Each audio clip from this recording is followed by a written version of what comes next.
Instructed by the saying that no man is an island, and through diplomatic effort, we have sought to share our values with our neighbors, our immediate neighbors, and our wildlife, our wild animals, don't have as much respect for border boundaries as human beings do.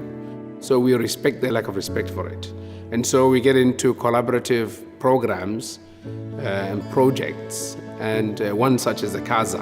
We develop trans-frontier parks with our neighbors, and we submit and sign to agreements which would cause us to work together to manage these resources.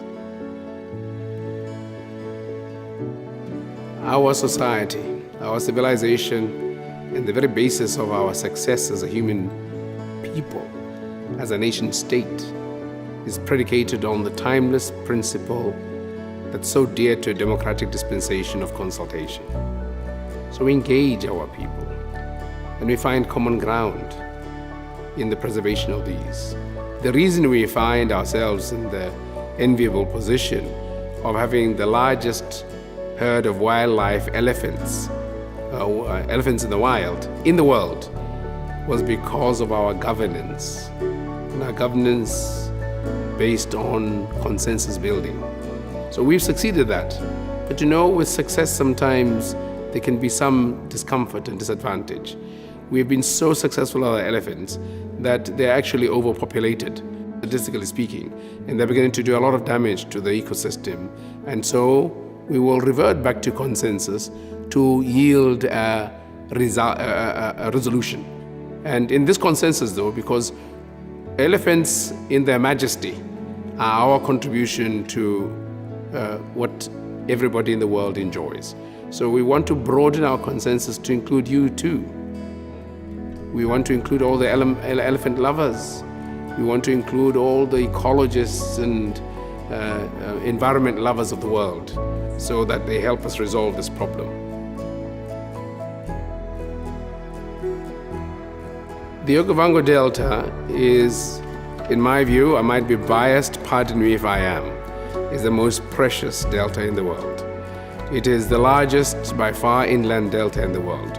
Where in the world do you get the majesty of an inflow of fresh water at 11.3 billion cubic liters per annum, drain out into a tapestry of the desert?